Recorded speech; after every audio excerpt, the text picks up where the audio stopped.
தற்பொழுது நாம் அவளோடு எதிர்பார்த்து கொண்டிருக்கின்ற சிறப்பு பேருரை நிகழ இருக்கின்றது. சங்கைக்குரிய சமுதாய பெருமக்களை உங்களிடத்தில் ஒரு பணிவன்புடன் கேட்டுக்கொள்கிறேன். சிறப்பான இந்த பட்டமளி விழா நடந்து கொண்டிருக்கின்றது. இந்த விழாவிலே நாம் இந்த அளவுக்கு அமைதி காத்து நாம் இருக்கிறோமோ அந்த அளவு இந்த நிகழ்ச்சியும் சிறப்பாக இருக்கும். தயவு செய்து இங்கு யாரும் கூட்டம் போட வேண்டாம். உங்களுக்கு இருக்கைகள் போடப்பட்டிருக்கிறது. பெண்களுக்கென்று தனி இருக்கைகளும் இருக்கிறது. ஆகவே நீங்கள் உங்கள் இருக்கையிலே இருந்து இந்த நிகழ்ச்சியை சிறப்புப்படுத்துமாறு உங்களிடத்தில் அன்புடன் கேட்டுக்கொள்கிறோம். பட்டம் பெறும் மாணவர்களுக்கு நீங்கள் அன்பளிப்பு வழங்குவதா இருந்தால் அவர்கள் சனது பெற்ற பிறகு வழங்கிக் கொள்ள வேண்டும். இடையூறு செய்ய வேண்டாம் என்று உங்களிடத்திலே அன்புடன் கேட்டுக்கொள்கின்றோம். இப்பொழுது தூத்துக்குடி மண்டு ஊசலா அரபிக் கல்லூரியினுடைய முன்னாள் நாசிர், கோலாலம்பூர் மஸ்ஜித் இந்தியாவினுடைய தலைமை இமாம், தமிழகத்தின் ஆன்மீக சுடரொளியாய் சுன்னத்துல் ஜமாத்தின் ஆதாரமாய் திகழ்ந்து கொண்டிருக்கின்ற எங்களது ஆலிம் பெருமக்களின் ஆசான் மௌலானா மௌலவி அல் ஹாஃபில் அல் ஹாஜ் எஸ் அஹமது ஃபாசில் பால்கவி ஹசரத் அவர்கள் இப்பொழுது சிறப்புரை நிகழ்த்துவார்கள். அனைவரும் அமைதி காத்து இருக்கும்படி கேட்டுக்கொள்கின்றோம். والحبيب الذي ترجى شفاعته لكل هول من الأهوال مبتعدين مولاي صل وسلم دائما أبدا على حبيبك خير الخلق كلهم. السلام عليكم ورحمة الله وبركاته. الحمد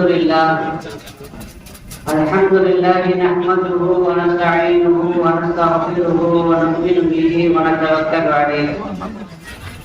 نعوذ بالله من شرور أنفسنا ومن سيئات أعمالنا. من يهدي الله فلا مضل له ومن يضلله فلا هادي له. ونشهد أن لا إله إلا الله وحده لا شريك له. ونشهد أن سيدنا ومولانا محمدا عبده ورسوله. سبحانك لا علم لنا إلا ما علمتنا إنك أنت العليم الحكيم. اللهم صل على سيدنا محمد وعلى آل سيدنا محمد وبارك وسلم عليه. அளவற்ற அருளாளன், நிகரற்ற அன்புடையோன், எல்லாம் வல்ல அல்லாஹுவின் திருநாமத்தால் துவக்கம். அல்லாஹுவை பயந்து நடந்து கொள்ளும்படி, வாழ்வின் எல்லா நிலைகளிலும் தக்வாவுடைய வாழ்க்கையை மேற்கொள்ளும்படி முதலாக எனக்கும் உங்களுக்கும் உபதேசம் செய்து கொள்கிறேன். அல்ஹம்துலில்லாஹ், பார்ப்பதற்கு ரொம்ப கண்குளிர்ச்சியாக இருக்கிறது.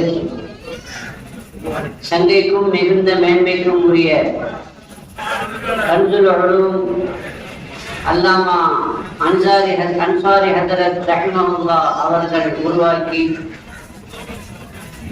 இன்று மிகப்பெரிய வளர்ச்சி அடைந்திருக்கிற இந்த மதரசாவை, அதனுடைய பட்டமளிப்பு விழாவை காணுகிற பொழுது சங்கைக்குரிய அன்சாரி ஹஜரத் அவர்களையும், அவர்களுக்கு உறுதுணையாக இருந்த ஹாஜா ஹஜரத் அவர்களையும், எல்லோருக்கும் உந்து சக்தியாக இருந்த இந்த மதரசாவுடைய ஆயுட்கால தலைவர் கல்வி தந்தை அல்ஹாஜியும் ஷம்சுddin ஹாஜியார்களையும் நாம் நினைவு கூற கடமைப்பட்டிருக்கிறோம். எனக்கும் இந்த மதரசாவுக்கும் நெருக்கமான தொடர்பு இருக்கிறது. சங்கைக்குரிய அன்சாரி ஹஜரத்துடைய மகன் பரப்புடன் சொன்னார், நம்ம மதரசா. நாம் இது நம்ம மதரசா. ஏனென்று சொன்னால் இந்த மதரசாவும் தூத்துக்குடி மதரசாவும் இரட்ட பிள்ளைகள். ஒரே வருஷத்தில் 1976 தான் ரெண்டும் தொடங்கப்பட்டது. ஒரு நாள் முன்ன பின்ன. இரண்டுக்கும் ஆயுள்கால தலைவர் ஒரே ஒரு ஆள், கல்வி தந்தை ஷம்சுதீன் ஹாஜியார் அவர். இந்த வகையில் நான் இங்கு பலமுறை வந்திருக்கிறேன். எப்பொழுதுமே இங்கு சனிக்கிழமை ஜல்சா நடைபெறும், தூத்துக்குடியிலே ஞாயிற்றுக்கிழமை ஜல்சா நடைபெறும். ஜல்சாவிற்கும் வந்திருக்கிறேன், மாணவ மன்றத்திலும் உரையாற்றி இருக்கிறேன். அதிலேயும் குறிப்பாக சங்கைக்குடி அன்சாரி ஹதரத் ரஹிமஹுல்லா அவர்கள் தூத்துக்குடியினுடைய பொறுப்பிலே இருக்கிற பொழுது கூடவே இருந்து பணியாற்றிய பெருமை எனக்கு உண்டு. இப்பொழுது அவருடைய மகனார் மஹியுத்தீன் ஹஜ்ரத் அவர்கள் நான் பாக்கியாத்திலே இருக்கிற பொழுது அங்கு ஆரம்பத்திலே ஓதினார்கள். அங்கிருந்து தொடர்பு இன்றும் தொடர்ந்து கொண்டிருக்கிறது. தந்தைக்கு பிறகு தனையின் பொறுப்பாக அக்கறையோடு இந்த மதரசாவை திறன்பட நடத்தி கொண்டிருப்பது ரொம்ப சந்தோஷமாக இருக்கிறது.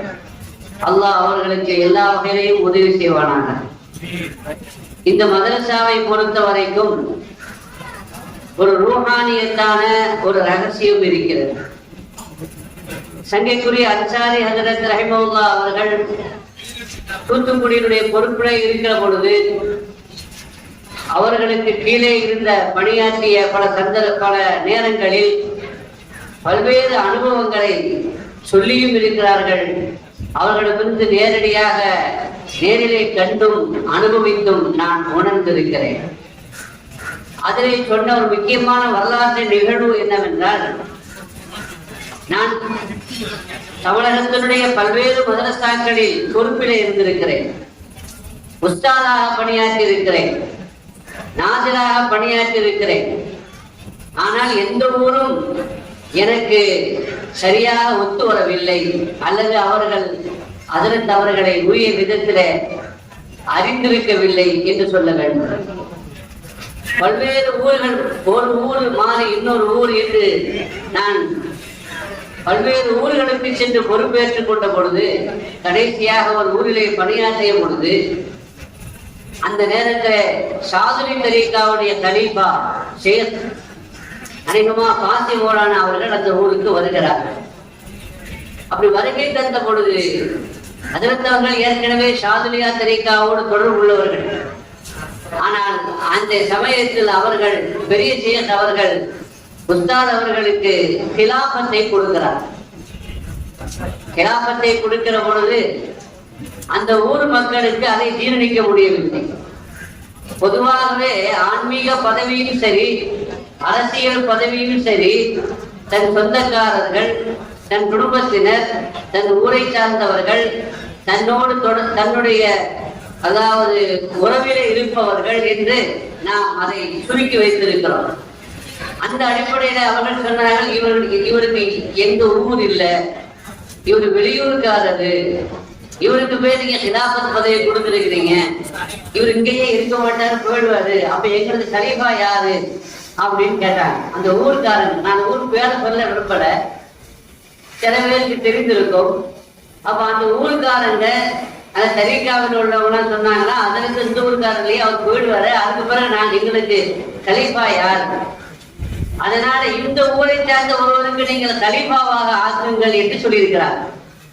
செய்து எதை சொன்னாலும் ஏற்றுக்கொள்ள வேண்டும், அதை மறுக்க கூடாது, அதில் தயக்கம் காட்டக்கூடாது. இது செய்து உரியதனுடைய விஷயத்தில் பின்பற்றப்பட வேண்டிய முக்கியமான விதி. ஆனால் அவர்கள் அங்கே நப்சானியத்திற்கு இடம் கொடுத்து அந்த கேள்வியை கேட்ட பொழுது பெரிய ஷேக் அவர்கள் சொன்ன வார்த்தை என்னவென்றால், ஹஜ்ரத் அவர்கள் சொன்னார்கள், ஜஅல்துஹு கலீஃபத்தன் ஆம்மத்தன் லின்னாஸ் அப்படின்னு சொன்னாங்களாம். நான் உங்க ஊருக்கு அவரை கலீஃபா வாக்கல, எல்லா மக்களுக்கும் பொதுவாக ஒட்டுமொத்த மக்களுக்கு நான் அவரை கலீஃபாவாக ஆக்கியிருக்கிறேன்.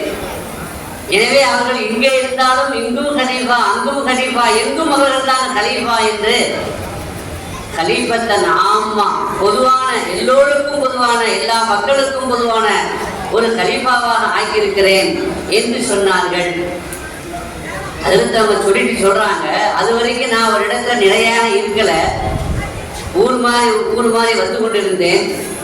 எனக்கென்று ஒரு இடம், எனக்கென்று ஒரு ஸ்தாபனம் அது வரைக்கும் இல்லை.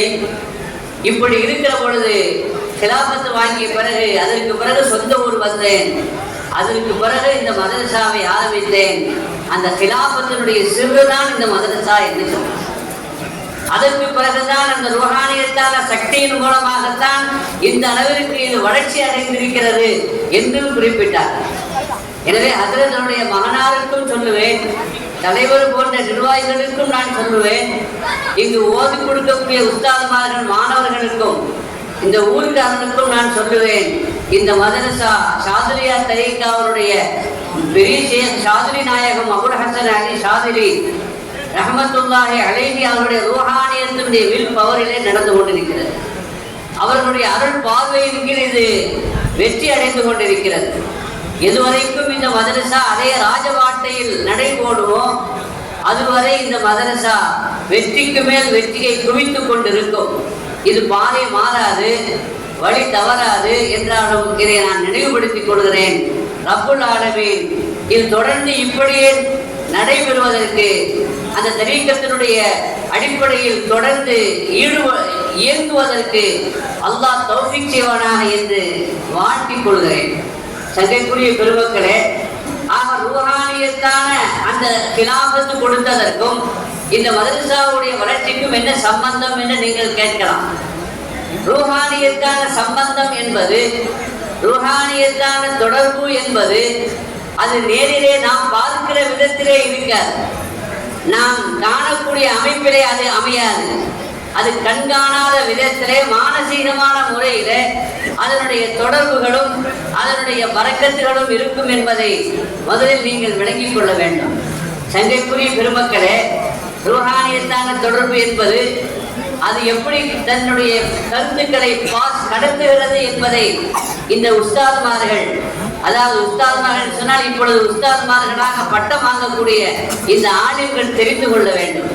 சங்கைக்குரிய பெருமக்களே, இல்முனுடைய சிறப்பு, இல்முனுடைய உயர்வு, இல்முனுடைய அந்தஸ்து அது எந்த அளவுக்கு உயர்ந்தது, எந்த அளவுக்கு உச்சம் என்பதை நீங்கள் அறிந்திருக்கின்றீர்கள்.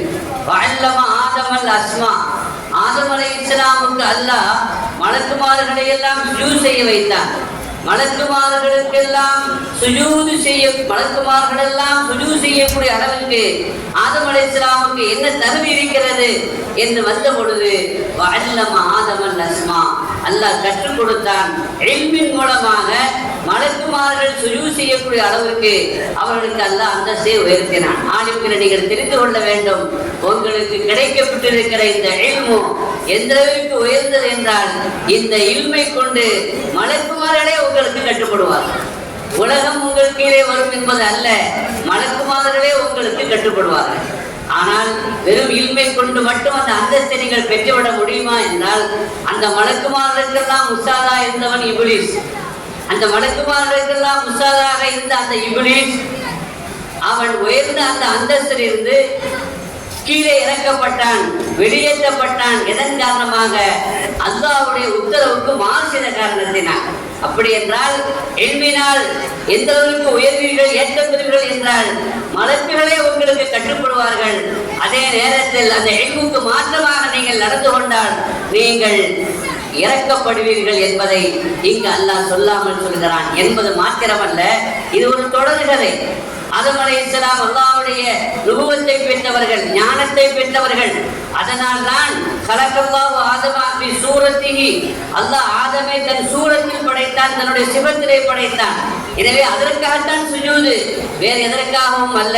அந்த சிஃபத்தை நீங்களும் பெற்றிருந்தால், ஹிதாயத்தும் விலாயத்தும் உங்களுக்கு கிடைக்க பெற்றால் இந்த உலகமே உங்களுக்கு கட்டுப்படும் என்பதையும், அப்படி நீங்கள் அப்படிப்பட்ட நல்லோர்களை நாளாக்களை நீங்கள் மதிக்கவில்லை என்று சொன்னால் நீங்கள் எந்த நிலைக்கு ஆளாகுவீர்கள் என்பதையும் அந்த வசனம் நமக்கு சுட்டி காட்டுகிறது. ஆலிம் பெருமக்களே, பட்டம் பெறுகிற ஆலிம்களே, நீங்கள் ஒரு விஷயத்தை விளங்கிக் கொள்ள வேண்டும். குர்ஆனை ஓதி இருக்கின்றீர்கள், ஹதீஸை படித்திருக்கின்றீர்கள், அதனுடைய அர்த்தங்களையும் அதனுடைய விரிவுரைகளையும் தெரிந்து வைத்திருக்கின்றீர்கள். ஆனால் நீங்கள் இனிமேல் எதை படிக்க வேண்டும்? இனிமேல் நீங்கள் எதை தெரிந்திருக்க வேண்டும் என்றால், இதுவரைக்கும் தாளை புரட்டி படித்தீர்கள், இனி ஆடை புரட்டி படிக்க வேண்டும். முல்லா அவருடைய மனைவி இடத்தில் பேசிக் கொண்டிருக்கிற பொழுது மனைவி முல்லாவிடத்தில் கேட்டாராம், எனது மரணத்திற்கு பிறகு கணவரே, நீங்கள் இன்னொரு பெண்ணை கல்யாணம் செய்து கொள்வீர்களா என்று முல்லாவுடைய மனைவி முல்லாட்டு கேட்டிருக்காங்க. முல்லா சொன்னாராம், உனது கல்யாணத்திற்கு பிறகு நான் பைத்தியமாகி விடுவேன் என்று சொன்னாராம். அப்ப அந்த மனைவிக்கு ரொம்ப சந்தோஷம். கணவன் பைத்தியமா இருந்து கூட அவருக்கு வருத்தம் இல்லை. தனக்கு பிறகு இன்னொரு பெண்ணை கல்யாணம் பண்ண மாட்டேன், பைத்தியம் வேணுமேன்னு சொல்றல, அதனால சந்தோஷப்பட்டாங்க. முல்லா மனசுல நினைச்சாதான், பைத்தியமானால் என்னவும் செய்யலாம் தானே. அர்த்தமுள்ள ஒரு கதை. பைத்தியமானால் என்னவெல்லாம் செய்யலாம் தானே. அவள் விளங்கியது பைத்தியமாயிரும் கல்யாணம் பண்ண மாட்டான்னு. இவரு சொன்னது பைத்தியமான என்ன அர்த்தம், இன்னும் செய்யலாம் என்ற அர்த்தத்திலே சொல்லியிருக்கிறார். சொல்லிவிட்டு அந்த கதையை முடிக்கின்றார்கள். வார்த்தைகளை கூர்ந்து கவனியுங்கள், அதிலே சொல்லப்படாத பொருள்கள் இருக்கிறது. குர்ஆனுடைய வார்த்தைகளாக இருந்தாலும் ஹதீஸ்களுடைய வார்த்தைகளாக இருந்தாலும் அதை நீங்கள் கூர்ந்து கவனிக்க வேண்டும். அதிலே சொல்லப்படாத பொருளும் இருக்கிறது. அந்த சொல்லப்படாத பொருளை நீங்கள் கற்றுக்கொள்கிற பொழுதுதான் உண்மையான ஞானிகளாக நீங்கள் மாற முடியும். அல்லாஹ் அந்த லதுன்னியான இல்மை அல்லாஹ் உங்களுக்கு தருவானாக. அன்சாரி ஹஜ்ரத் ரஹிமஹுல்லாஹ் அவர்களுக்கு அந்த கிலாபத்தின் மூலமாக, அந்த சிர்ரின் மூலமாக இந்த மதரசா உருவாகி இருக்கிறது. அப்படி என்றால் அவர்களுக்கு இதுவரைக்கும் இல்லாத ஒரு சக்தியை, இதுவரைக்கும் இல்லாத ஒரு ஆற்றலை, இதுவரைக்கும் இல்லாத ஒரு பவரை, இதுவரைக்கும் இல்லாத ஒரு மர்த்தபாவை, அந்தஸ்தை செய்தவர்கள் எப்படி கடத்தினார்கள். கையின் மூலமாக வெளிப்படையாக கை கொண்டு பயத்து செய்திருந்தாலும் கை கொடுப்பதனால் இவ்வளவு பெரிய சக்தியும் ஆன்மீக சக்தியும் அதை கடத்த முடியுமா என்றால், ஒரு சக்தியை இன்னொருவருக்கு கடத்துவதற்கு பல வழிகள் இருக்கிறது. நாம் பார்க்கிறோம், கோழி முட்டை இடுகிறது. கோழி முட்டை இடுவதில் எப்படி இடுகிறது? தனது முட்டையை அடைகாக்கிறது, முட்டையை டச் செய்கிறது, அதை தொட்டு கொண்டிருக்கிறது. 18 நாட்கள் தொட்டு கொண்டிருக்கிறது. அதை தொட்டு கொண்டிருப்பதனால் ஒரு உயிரில்லாத அந்த முட்டையிலிருந்து உயிருள்ள ஜீவன் பிறக்கிறது. இந்த சக்தி அந்த கோழி அந்த முட்டைக்கு கொடுத்துவது தொடுவதன் மூலமாகவும் சக்தியை கடத்த முடியும். மீன் அது எப்படி குஞ்சு பொரிக்கிறது என்றால், அது தனது முட்டைகளை குஞ்சு பொரித்த அந்த முட்டைகளை பார்க்கிறது. பார்வையின் மூலமாக அந்த குஞ்சுகள் மீன்களாக அது உயிர் பெறுகிறது. என்றால் மீன் என்று சொன்னாலே மீனாட்சி என்று சொல்லுவார்கள். மீன் அப்படின்னாலே கண்ணுன்னு அர்த்தம், பார்வை என்று அர்த்தம். மீனின் ஆட்சி தமிழிலே அதற்கு அர்த்தம் கண்ணினுடைய ஆட்சி. கண்ணினுடைய ஆட்சி என்பது பார்த்து அதிகாரத்தை கடத்தி அதன் மூலமாக பவரை கொடுப்பது. அதுதான் செயல்மார்கள் செய்யக்கூடியது. மீனுக்கு அது சக்தி இருக்கிறது என்றால், ஒரு கோழி தொடுவதன் மூலமாக ஒரு உயிரில்லாததை உயிருள்ள ஜீவனாக மாற்றக்கூடிய சக்தியை கடத்த முடியும் என்றால், மீன் அது தனது குஞ்சுக்களை பார்ப்பதன் மூலமாக அதை உயிருள்ள மீன்களாக மாற்ற முடியும் என்றால், எல்லாவற்றையும் விட மேலான மனிதன் அவனும் கூட தொட்டு சக்தியை கடத்த முடியும். அவன் பார்த்து சக்தியை கடத்த முடியும். அன்சாரி ஆண்டகை அவர்கள் இந்த மதரசாவை உருவாக்கி இதுதான் சிறு என்று சொன்னார்களே. எனக்கு கிலாபத் கிடைத்தது, அதற்கு பிறகுதான் இந்த முன்னேற்றம், அதற்கு பிறகுதான் இந்த வளர்ச்சி என்று சொன்னார்களே. அந்த பணத்தை அள்ளி கொடுக்கவில்லை, ஆட்களை இனம் காட்டவில்லை, மாறாக ஆன்ம பலத்தை உயர்த்தினார்கள், வலிமையாக்கினார்கள், தொட்டு பயிற்சி செய்தார்கள். கண்களால் கண்டு அவர்களை பார்த்து நோட்டமிட்டு அந்த பார்வையின் மூலமாக சக்தியை கடத்தினார்கள். மட்டுமல்ல சகோதரர்களே, தொட்டும் சக்தியை கடத்த முடியும், பார்த்தும் சக்தியை கடத்த முடியும். இன்னொன்று இருக்கிறது, தொடவும் வேண்டாம், பார்க்கவும் வேண்டாம். அவர்களை மனசிலே தவஜ்ஜு செய்தாலும் அது தவஜ்ஜுவின் மூலமாக, மனசிலே நினைப்பதன் மூலமாகவும் கூட நாம் யாருக்கு சக்தியை பவரை கடத்த வேண்டும் என்று நினைக்கிறோமோ அவர்களுக்கு சக்தியை கடத்த முடியும். ஆமை இருக்கிறது. ஆமை எப்படி குஞ்சு பொரிக்கிறது? அதை அந்த பயாலஜியினுடைய வரலாற்றை அறிவை நீங்கள் எடுத்து பார்த்தால், அது ஒரு இடத்திலே முட்டையிட்டு அந்த முட்டையை பெரிய குழி தோண்டி அந்த குழியிலே அந்த முட்டையை அடைத்து வைத்துவிடும். அதற்கு பிறகு அந்த குழியை மூடிவிடும். குழியை மூடிவிட்டு கடலுக்குள் சென்றுவிடும், நீர்நிலைகளுக்குள் சென்றுவிடும். சென்று கொஞ்ச நாளைக்கு பிறகு கடலிலே இருந்து கொண்டு தண்ணீரிலே இருந்து கொண்டு தனது முட்டையை தவச்சு செய்யும். அது எண்ணி பார்க்கும்.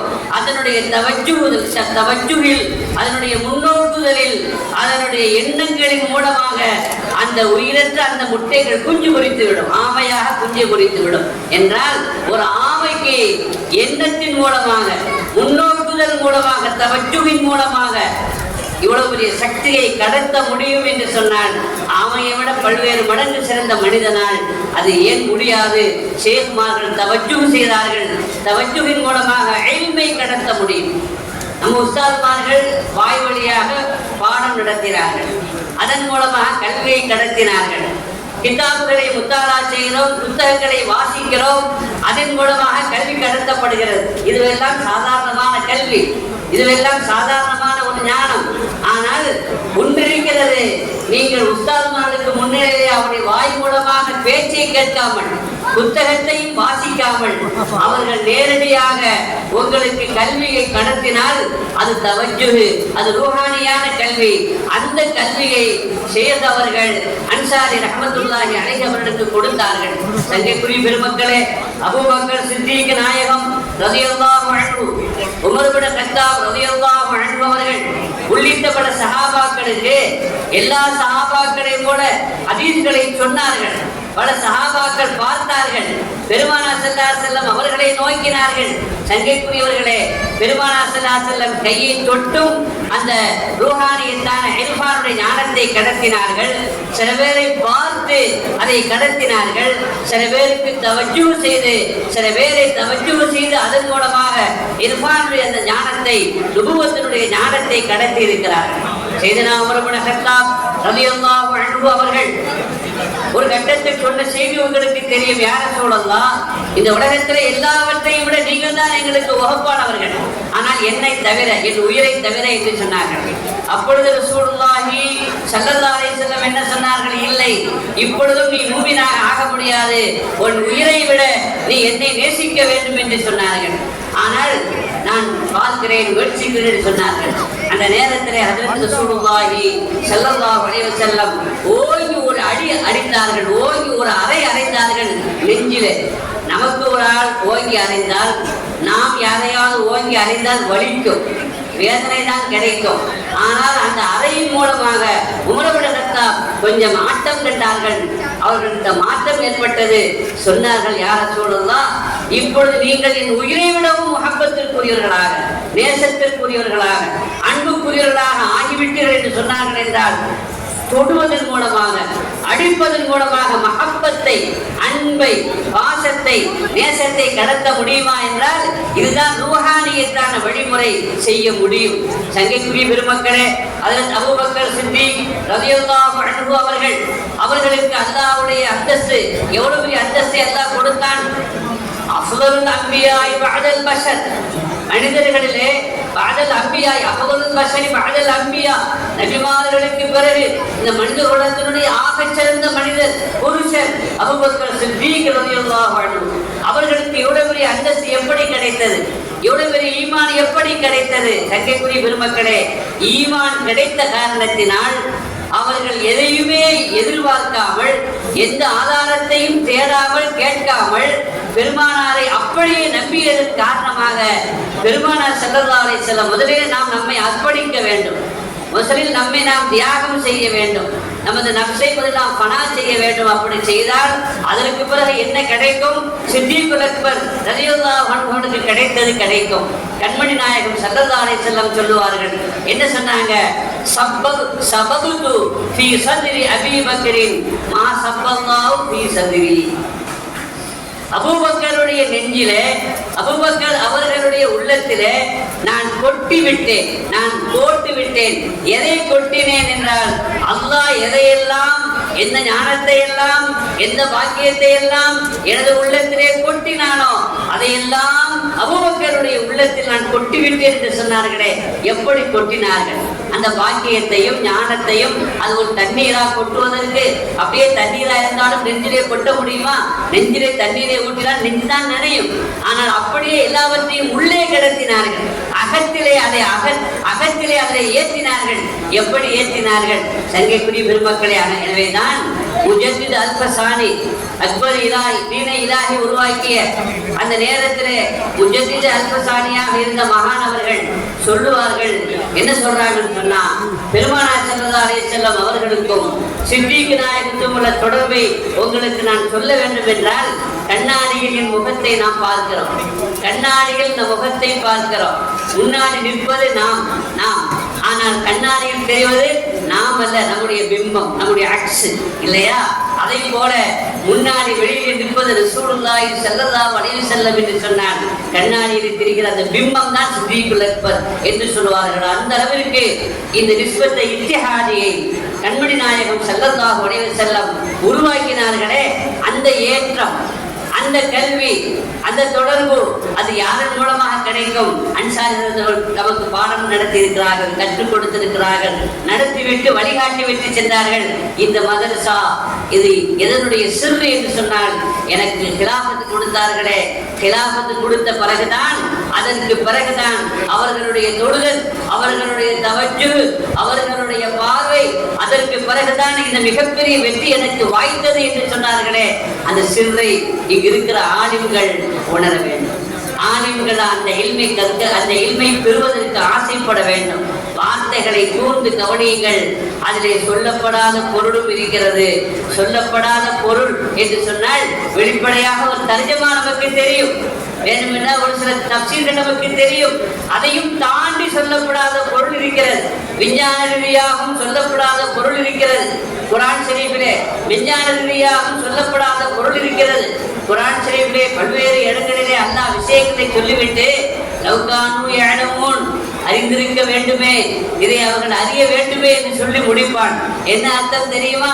இதற்கு மேலும் சொல்லப்படாத பொருள் இருக்கிறது, அதை அவர்கள் அறிய வேண்டுமே என்று அல்லாஹ் சொல்லுவான். குர்ஆனிலே அன்கபூத் என்ற ஒரு அத்தியாயம் இருக்கிறது. சிரந்தி என்று அதற்கு பெயர். அந்த பேரிலே அத்தியாயத்திலே அந்த வசனத்திலே சொல்லுவான், மஸலுல்லதீன தத்தஹது மின் தூனில்லாஹி அவ்லியா கமஸலில் அன்கபூத் இத்தகது பைத்தா வ இன்ன அவ்ஹனல் புயூத்தி லபைத்துல் அன்கபூத் லவ் கானூ யஅலமூன். இந்த வசனத்திலே அல்லாஹ் என்ன சொல்கிறான்? அல்லாஹ் அல்லாத தெய்வங்களை தங்களை காக்கக்கூடியவர்கள் என்று எண்ணிக்கொண்டவர்களுக்கு உதாரணம் எது தெரியுமா? சிலந்தி வலை பின்னி கட்டி இருக்கிற அந்த கூடு, அந்த வீடு என்று அல்லாஹ் சொல்கிறான். இன்னும் அவமனல் புயூத்தில் பைத்துல் அன்கபூத், வீடுகளிலே ஆக பலவீனமான வீடு, சிலந்தி கட்டுகிற அந்த வீடு என்று அல்லாஹ் சொல்கிறான். தர்ஜமா நமக்கு தெரிகிறது. என்ன சாதாரணமாக பார்த்தா ஒரு வீடு என்று சொன்னால், மழை பெய்தால் அந்த மழையை விட்டு நம்மை பாதுகாக்க வேண்டும். வெயில் அடிக்கிறது என்று சொன்னால் அந்த வெயில் நம்மை தாக்காமல் பாதுகாக்க வேண்டும். குளிர் அடிக்கிறது என்று சொன்னால் குளிரை விட்டு நம்மை அது பாதுகாக்க வேண்டும். ஆபத்துகளை விட்டு பாதுகாத்து ஒரு அமைதியான நிம்மதியான ஒரு வாழ்வை தரக்கூடிய இடம்தான் வீடு. ஆனால் செலுத்தி பின்னி இருக்கக்கூடிய அந்த வீடு, அந்த கூடு மழை பெய்தால் பாதுகாக்காது, வெயிலை விட்டும் பாதுகாக்காது, அதே மாதிரி குளிரை விட்டும் அதை பாதுகாக்காது. மிகப்பெரிய ஆபத்துகள் நிறைந்த ரொம்ப பலகீனமான வீடு. அந்த அளவுக்கு நமக்கு தெரிந்திருக்கிறது. சொல்லப்பட்ட பொருள் இதுதான், ஆனால் சொல்லப்படாத பொருள் நிறைய இருக்கிறது. அதை அல்லாஹ் சொல்லி காட்டுகிறான். லவ் கானூ யஅலமூன், இதை அவர்கள் அறிய வேண்டுமே என்று அல்லாஹ் சொல்கிறான். இதை பற்றி சிந்தித்தால், இதை பற்றி மேலும் அவர்கள் தோண்டினால் இன்னும் பல விஷயங்கள், சொல்லப்படாத பொருள் அவர்களுக்கு கிடைக்கும் என்று அல்லாஹ் சொல்கிறான். இந்த வசனத்தை மட்டுமல்ல, குர்ஆனிலே ஏதாவது வசனத்தை பொய்யாக்கி விடலாம் என்று நினைத்தவர்கள் அன்றும் இன்றும் முயற்சி செய்து கொண்டுதான் இருக்கிறார்கள். ஆனால் தோல்விதான் கிடைத்தது. அவர்களுக்கு பல்வேறு வசனங்களை எடுத்து விமர்சனம் செய்வதற்கு முற்பட்டு இருக்கிறார்கள். விமர்சனம் செய்து மாட்டிக்கொண்டும் இருக்கிறார்கள். இதை பாருங்க, ஆளுங்களுக்கு தெரியும். இத்தகதத்தில் அன்கபூத்து அல்லாஹ் சொல்கிறான். அன்கபூத்து என்பது முதக்கர். சிலந்தி வலை என்ற அந்த சொல் ஆண்பாலை குறிக்கக்கூடியது. ஆனால் அந்த ஆண்பாலை குறிக்கக்கூடியது பாயிலாக லாஹிராக ஒரு பாயில் வந்திருக்குது. அப்படின்னா பிழகு அன்னசாக வர வேண்டும், பெண்பாளதே வர வேண்டும், முதக்கராக வர வேண்டும். ஏன்னா அன்கபூத்துங்கிறது முதக்கர். பாயில் முதக்கராக இருந்தால், இஸ்ம லாஹிராக இருந்தால் அதனுடைய பிழகு அதுவும் முதக்கராக இருக்க வேண்டும். அப்ப இத்தகதல் அன்கபூத் என்றதில் நான் சொல்லியிருக்க வேண்டும். ஆனால் இந்த கதத்து என்று அல்லாஹ் மன்னசாக ஆக்கினான். சில பேர் இதை கிராமர் மிஸ்டேக் என்று சொன்னார்கள், நகவிலே பிழை இருக்கிறது என்று சொன்னார்கள். ஆனால் இப்போதைய பயாலஜியினுடைய ஆராய்ச்சி நமக்கு தெரிவிக்கிறது, ஒருவேளை அல்லாஹ் கிராமரை, அதாவது அவர்கள் சொன்ன அந்த கிராமரை பார்த்து இந்த கதா முதற்கராக சொல்லியிருந்தால், ஆண்பாடலை சொல்லியிருந்தால், இன்றைய பயாலஜியினுடைய அறிவியல் ஆராய்ச்சியில அது பொய்யாயிருக்கும். ஏனென்றால் சிலந்தி வலை பின்னுகிறது, அதில் ஆண் சிலந்தியும் இருக்கிறது, பெண் சிலந்தியும் இருக்கிறது. இதில் ஆண் சிலந்தியினுடைய பகுதி என்னவென்றால் அது நூல்களை எல்லாம் சேமித்து கொடுக்கும், அவ்வளவுதான். அந்த நூலை வைத்து கற்ற வேலை எதுனா பெண் சிலந்தி தான். எனவே அல்லாஹ் இத்தகதத்து அன்கபூத்து அந்த பைத்தை அது கட்டியது, அது அமைத்தது என்று அல்லாஹ் சொல்கிறார். ஏனென்றால் பெண் சிலந்தி தான் வீடு கட்டுகிறது, கூடு கட்டுகிறது. ஆண் சிலந்திக்கு அதில் பங்கு இல்லை. அது நூல்களை சேமித்து கொடுப்பதோடு தனது பங்கை நிறுத்தி விடுகிறது. ஆக இந்த விஞ்ஞான உண்மையும் அதிலே இருக்கிறது. ஆனால் அந்த நேரத்தில் இந்த பயாலஜியுடைய ரகசியம் வெளிப்படவில்லை. இன்று வெளிப்பட்டு ஆச்சரியத்தோடு அதை பார்த்து கொண்டிருக்கிறார்கள். மட்டுமல்ல, ஆக விலகீனமான வீடு என்று சொன்னால் வெளிப்படையான பார்வையில பலகீனமான வீடு என்பது மாத்திரம் பொருளல்ல, ஹிஸ்ஸியான பலவீனம் என்பது மாத்திரமல்ல, குடலுக்கு தெரியக்கூடிய பலவீனம் மட்டுமல்ல, குடலுக்கு தெரியாத பலவீனமான வீடு. பல விஷயங்கள், நம்முடைய குடலுக்கு அப்பாற்பட்ட பல விஷயங்கள் அந்த வீட்டிலே சிலந்தியிலே ஒளிந்திருக்கிறது என்று இன்றைய பயாலஜியினுடைய அறிவியல் ஆராய்ச்சி நமக்கு தெரிய வந்திருக்கிறது. சாதாரணமாக அந்த பெண் முதலிலே ஆண் சிலந்தியும் பெண் சிலந்தியும் சேருவார்கள். இனச்சேர்க்கை சேர்ந்த பிறகு, இது கருவுற்ற பிறகு முதல்ல செய்யக்கூடிய வேலை என்னன்னா, குழந்தைய பெற்றெடுத்த உடனே கணவனையும் சோழி முடிச்சிடும், கணவனை க்ளோஸ் பண்ணிடும். முதல் ஆக கெட்ட குணம் இது. ரெண்டாவது என்ன செய்யும்னா, குட்டிகளே எது உபயோகத்துக்கு ஆகாதோ அதை நானே சாப்பிடும். இது ரெண்டாவது கெட்ட குணம். மூன்றாவது என்ன அப்படின்னா, அந்த சிலந்தி சிலந்தி பூச்சி அது புருஷனையும் கொண்டு விட்டது இல்லையா. அதற்கு பிறகு பிள்ளைகளை தாயை வளர்க்கிறது. தாயை வளர்ந்த பிறகு பிள்ளைகள் என்ன செய்வாங்கன்னா, இந்த தாயை கொலை செய்து விடுவார், தாயை கொலை செய்து வெளியேற்றி விடுவார். அது எப்படி புருஷனை கொலை செய்து வீட்டை விட்டு வெளியே தள்ளியதோ, அதே போல பிள்ளைகளே தன் தாயை கொலை செய்து வெளியே தள்ளி விடுவார். இப்படி அகலாக்கிலே மோசமான கெட்ட குணமுடைய தன்மைகள் அந்த சிலந்தி பூச்சிலே இருக்கிறது. மட்டுமல்ல, அந்த சிலந்தி வீட்டிலே எதுவெல்லாம் வந்து தங்குகிறதோ அந்த பூச்சிகளை எல்லாம் அது கொண்டு விடும்.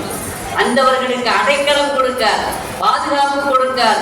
வீடு என்றால் பாதுகாப்பு கொடுக்க வேண்டும், அடைக்கலம் கொடுக்க வேண்டும். ஆனால் சிலந்தி வரக்கூடியவர்களை, அங்கே வந்து தங்கக்கூடியவர்களுக்கு ஆபத்தாக இருக்கும், அடைக்கலம் கொடுக்கார். வந்தவர்களுக்கு மட்டுமல்ல, புருஷனையே கொண்டு விடும். புருஷன் மட்டுமல்ல, அதற்கு பிறகு பிள்ளைகள் தாயை கொண்டு விடுவார்கள். இப்படி அகலாக்களே மோசமான, ஆக மோசமான குணங்களை கொண்ட ஒரு சிலந்தி பூச்சி தான் சிலந்தி பூச்சி. ஆனாலும் கூட அந்த சிலந்தி பூச்சி மனிதனுக்கு மகப்பத்தான ஒரு பூச்சி அல்ல. சில பேர் பூனை வளர்ப்பாங்க இல்லையா, மனிதனுக்கு மகப்பத்தான ஒரு பிராணி. அதே மாதிரி யாரும் சிலந்தியை வளர்க்கறது இல்லை. ஆனாலும் கூட சிலந்தி எட்டுக்கால் பூச்சி என்று நாம் சொல்கிறோம். அந்த சிலந்தி வீடுகளில் நமக்கு நண்பனாகத்தான் இருக்கிறது. சில சமயங்கள் ஆபத்தானதும் கூட, உயிருக்கே ஆபத்து விளைவிக்கக்கூடிய விஷம் முதல்ல இருக்கிறது. சில சிலந்தி நமக்கு உடம்பிலே தொந்தரவு செய்கிறது, உயிருக்கும் ஆபத்தை விளைவிக்கிறது. சில சிலந்தி அப்படி இல்லாமலும் இருக்கிறது. ஆனால் அந்த சிலந்தி எவ்வளவு ஆபத்தானது என்று சொன்னால், எவ்வளவு மோசமானது என்று சொன்னால், இங்கே நாம் பார்த்தோம், அதாவது உயர்ந்த கோட்டைக்குள்ளே இருந்தாலும் கூட மௌத்து வருகிற பொழுது மௌத்து வந்துவிடும். எதை கொண்டு வந்துவிடும்? ஒரு சிலந்தி பூச்சியினுடைய கடியினால், அது கடித்ததனால் மௌத்து வந்துவிடும் என்று சொல்கிற வரலாற்று செய்திகள் நமக்கு தெரியும். அந்த அளவுக்கு உயிரையை மாய்க்கக்கூடிய ஒரு ஆபத்தான அந்த சிலந்தி.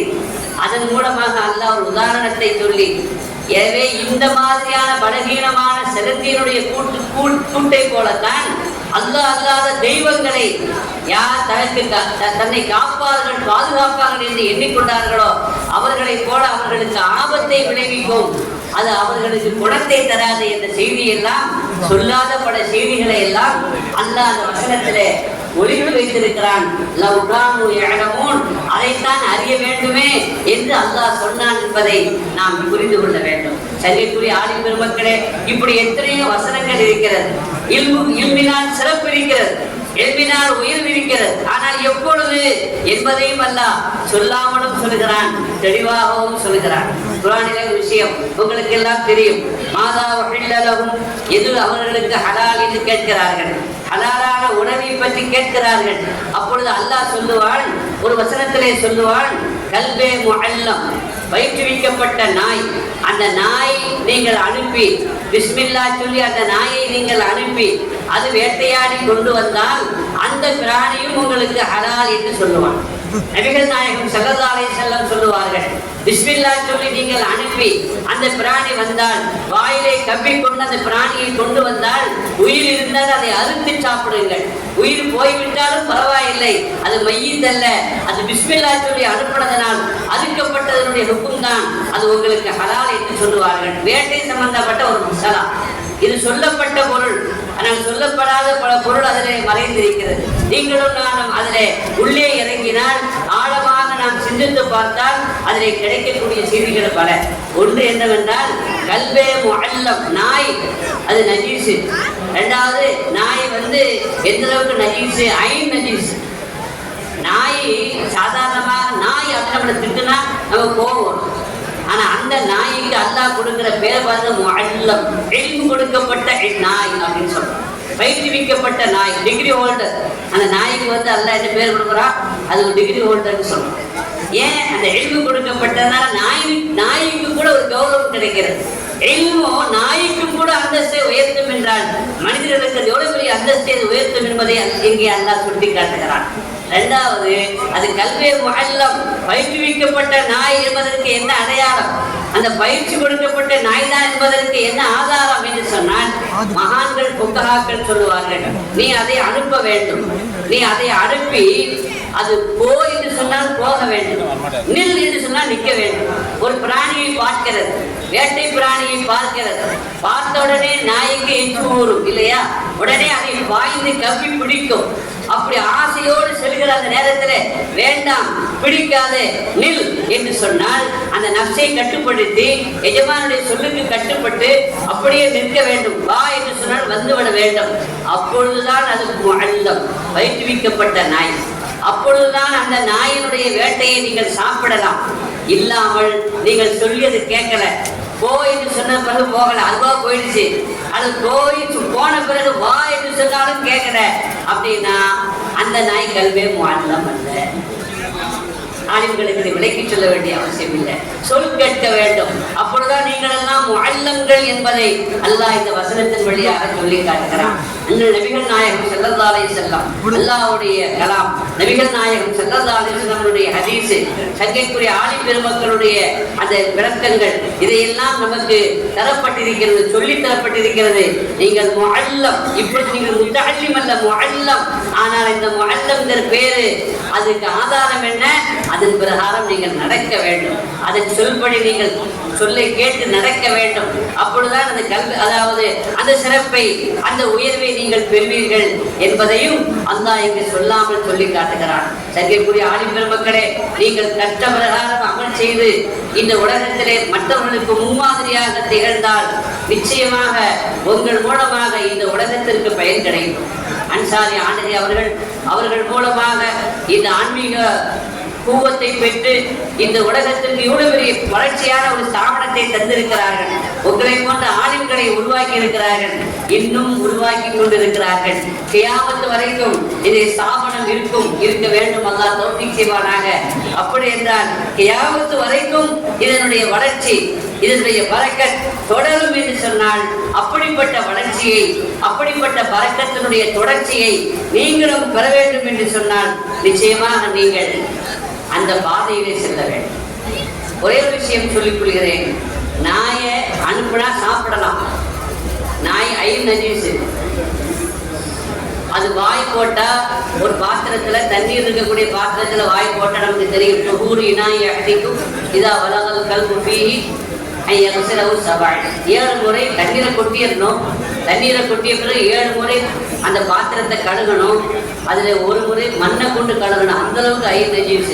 ஏன்னா அதனுடைய வாயிலிருந்து வரக்கூடிய அந்த எச்சில் பாருங்க, அதில் ஒரு விஷத்தன்மை இருக்கிறது, ஒரு கிருமி இருக்கிறது. அதன் மூலமாக உங்களுக்கு உடலுக்கு கேடு வரும். எனவே அதை அந்த அளவுக்கு கழுவி மண்ணை போட்டு சுத்தம் செய்து வெளியேற்றுங்கள் என்று சொன்னார்கள் நபிகள் நாயகம் ஸல்லல்லாஹு அலைஹி வஸல்லம். அதே நாய், பிஸ்மில்லா சொல்லி அனுப்பப்பட்ட நாய், இல்மு கொடுக்கப்பட்ட அந்த நாய் ஓடி போய் ஒரு பிராணியை பிடித்து கவ்விக்கொண்டு தன்னுடைய வாயால் பல்லால கடித்து, ஒருவேளை அந்த பல்லால கடித்ததனால் அது செத்துவிட்டாலும் கூட ஹலால், அது அப்படியே சாப்பிடலாம் என்று மார்க்கம் சொல்லுகிறது. நபிகள் நாயகம் ஸல்லல்லாஹு அலைஹி வஸல்லம் சொல்கிறார்கள், பல்லால் கடித்தால் அதனுடைய நஜீஸ், அதனுடைய எச்சில் அதிலே கடந்திருக்கும். எச்சில் நஜீஸ் கலந்த அந்த இறைச்சியை சாப்பிடலாம் என்று சொல்லப்படுகிறது. என்றால் எதனால் சாப்பிடலாம் என்று சொல்லப்படுகிறது? ஒன்றாவது, அந்த நஜீஸை, அசுத்தமான அந்த நாயினுடைய எச்சிலை சுத்தமாக ஆக்கியது அதனுடைய இல்மு, கல்வி முஅல்லமுடைய இல்மு. இரண்டாவது, சம்மி, நீ முதலிலே பேர் சொல், இஸ்மு சொல், பிஸ்மில்லா சொல், அல்லாஹ்வுடைய பேரை சொல். அல்லாஹ்வுடைய பேரை சொல்லி அனுப்பியதனால் அது ஹராமும் ஹலாலாகி விடுகிறது. அது மையத் அல்ல.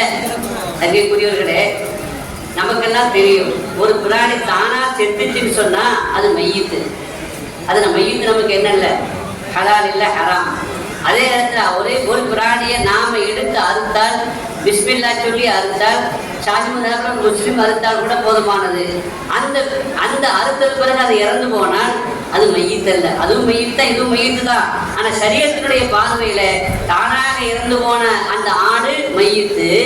ஆனால் நீங்களோ நானோ அதை முறையாக அறுத்தால், அந்த அறுத்ததன் மூலமாக அது இறந்து போனால் அது என்னல்ல, மையத்தல்ல. அது மையத்து, இது மையத்தல்ல.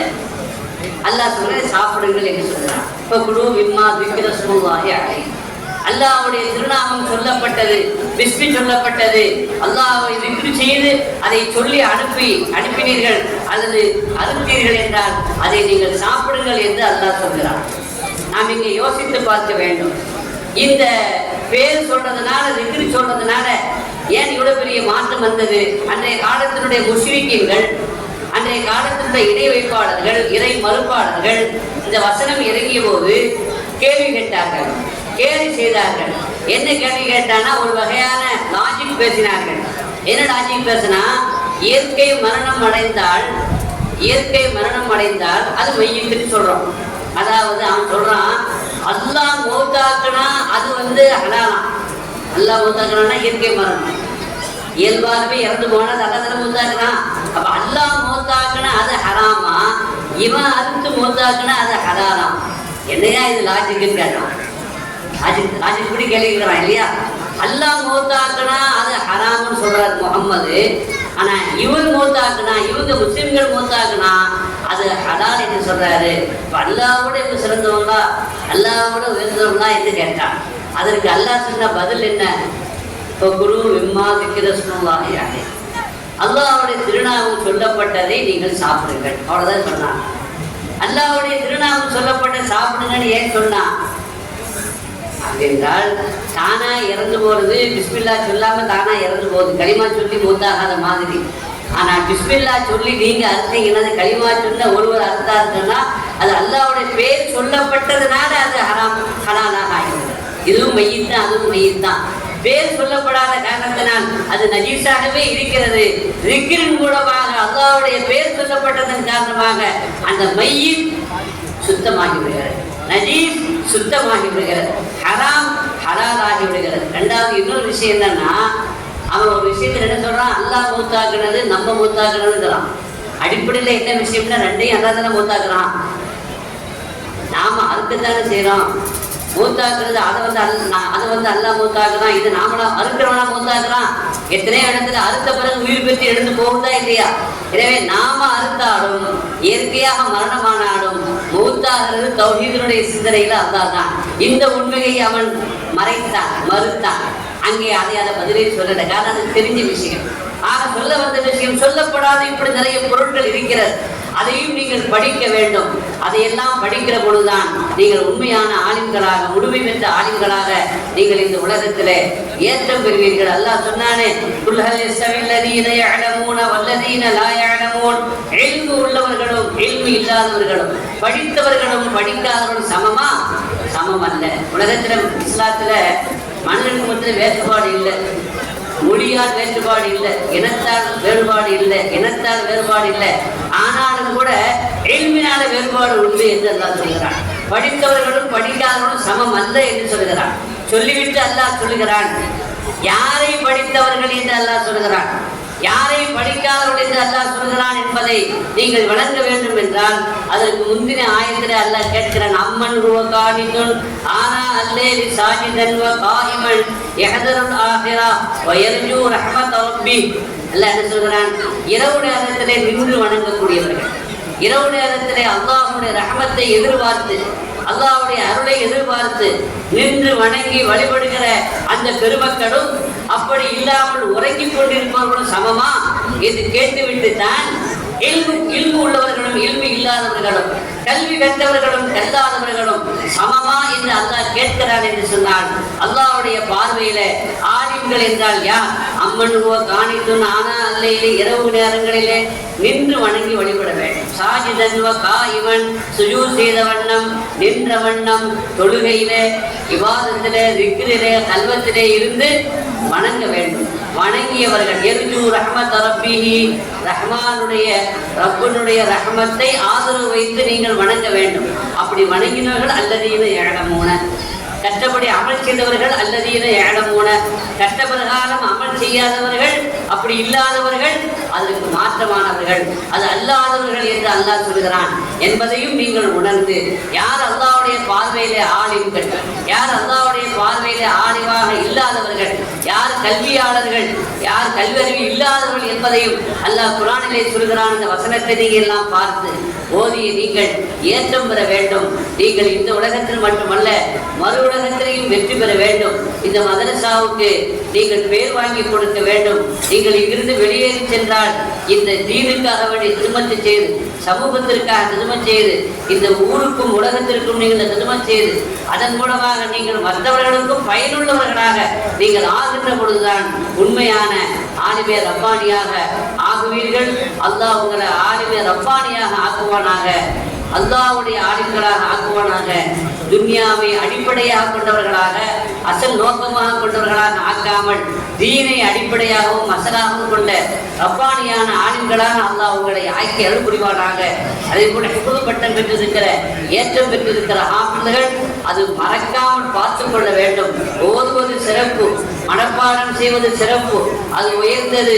ஆனால் அதை மறந்தால் ஏற்படக்கூடிய விளைவு, ஆபத்து அதைவிட மிக பயங்கரமானது என்பதை குர்ஆனும் சுட்டி காட்டுகிறது. நபிகள் நாயகம் ஸல்லல்லாஹு அலைஹி வஸல்லம் சொல்லுவார்கள், குர்ஆனை ஓதிக்கொண்டே இருங்கள், மனப்பாடம் செய்த ஹாஃபிஸ்களே ஓதிக்கொண்டே இருங்கள். அதை ஓதிக்கொண்டே இருப்பதன் மூலமாகத்தான் அதை நீங்கள் பாதுகாக்க முடியும். இல்லை என்றால் அது அவிழ்த்து விடப்பட்ட ஒட்டகத்தை போல, அவிழ்த்து விடப்பட்ட ஒட்டகம் எங்கேயாவது ஓடி போய்விடும். எனவே கண்ட்ரோலிலே வைத்திருக்க வேண்டும் என்றால் ஓதிக்கொண்டே இருக்க வேண்டும், தௌர் செய்ய வேண்டும். தராவிகிற அதை ஓதி ஓதி உங்கள் ஹிஃபதை நீங்கள் பாதுகாத்துக் கொள்ள வேண்டும். இல்லை என்றால் குர்ஆன் ஷரீஃபில் அல்லாஹ் சொல்கிறான், லிமா ஹஸல்தனி அமா, சில பேர் கண் தெரியாதவர்களாக அல்லாஹ் மஹ்ஷரில் எழுப்புவான். ஒக்கது குந்து பசீரா, நான் இந்த உலகத்திலே பார்வை உள்ளவனாக இருந்தேன், பார்வை உள்ளவனாக இருந்த என்னை இப்பொழுது ஏன் குருடனாக என்னை எழுப்பியிருக்கிறாய் என்று அல்லாஹ்விடத்திலே சில பேர் கேட்பாங்க. அப்ப அல்லாஹ் சொல்லுவா, அத்தத்துக்கு ஆயாத்துனா நம்முடைய ஆயத்து ஒரு இடத்திலே வந்தது சீதா, நீ அதை மறந்து விட்டாய், அதனால இப்பொழுது கண் தெரியாத குருடனாக நீ எழுப்பப்பட்டிருக்கிறாய் என்று அல்லாஹ் சொல்லுவான். அப்படிப்பட்ட ஆக்குகளாக ஆகாமல் நம்மை உங்களை எல்லோரையும் அல்லாஹ் பாதுகாப்பானாக. இல்மை பாதுகாக்கக்கூடிய ஆலிம்களாகவும் ஆலிம ரப்பானியாகவும் ஆக்குவானாக. தங்களுடைய அந்தஸ்தை அல்லாஹ் உயர்த்துவானாக. இந்த மதரசாவுடைய நிர்வாகிகள், குறிப்பாக அதிரத்துடைய மகனுக்கு அல்லாஹ் ஆரோக்கியத்தையும் மிகப்பெரிய பக்கபலமாக இருக்கக்கூடிய நல்லோர்களையும் அல்லாஹ் வழங்கி இந்த மதரசா கியாமத் வரைக்கும் திறங்குவதற்கு அல்லாஹ் தௌஃபீக் செய்வானாக. பிஹக்கி சய்யிதினா முஹம்மத் வ ஆலி சய்யிதினா முஹம்மத் ஸல்லல்லாஹு அலைஹி வஸல்லம் வ ஆகிரு தஅவானா அனில் ஹம்துலில்லாஹி ரப்பில் ஆலமீன். அஸ்ஸலாமு அலைக்கும் வ ரஹ்மத்துல்லாஹி வ பரகாத்துஹு.